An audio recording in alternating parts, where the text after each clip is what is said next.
2002 में जब गुजरात दंगे हुए तो मैं रिपोर्टिंग कर रहा था और उस समय मैं काफ़ी दिन वहाँ पर था और उस समय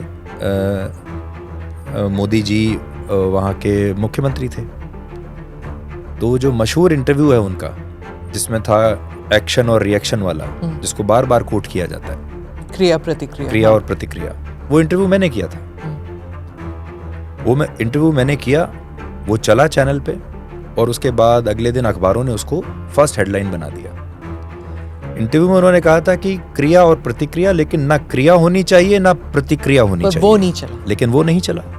तो कैसे सिलेक्टिव रिपोर्टिंग होती है। उसके बाद जब इस पर एसआईटी बैठी, जब एसआईटी बनी, ये भी यूपीए के टाइम पे, तो एसआईटी ने मुझे भी बुला लिया और कहा कि आपने ये इंटरव्यू किया था, हमें इस इंटरव्यू की कॉपी चाहिए। मेरे पास नहीं थी, तब तक ये टेक्नोलॉजी नहीं थी, टेप पर वो इंटरव्यू था और टेप जो है वो रिसाइकल हो जाया करते थे। तुमने कहा वो है नहीं अभी। तो उन्होंने मुझसे कहा कि आप ये बात लिख कर दीजिए कि मोदी जी ने ऐसा बोला था। तो मैंने कहा कि उन्होंने ये बोला ही नहीं था। तो उन्होंने मुझे अखबार की मेरे सामने एक कटिंग रखी और कहा कि देखिए अखबार में लिखा है।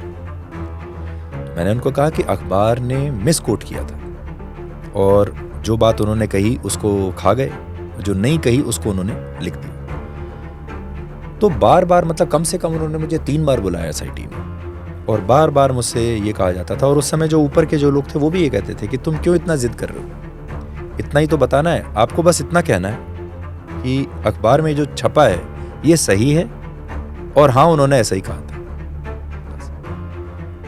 उस दिन मुझे पहली बार ये समझ में आया कि ये सरकार की मंशा क्या है।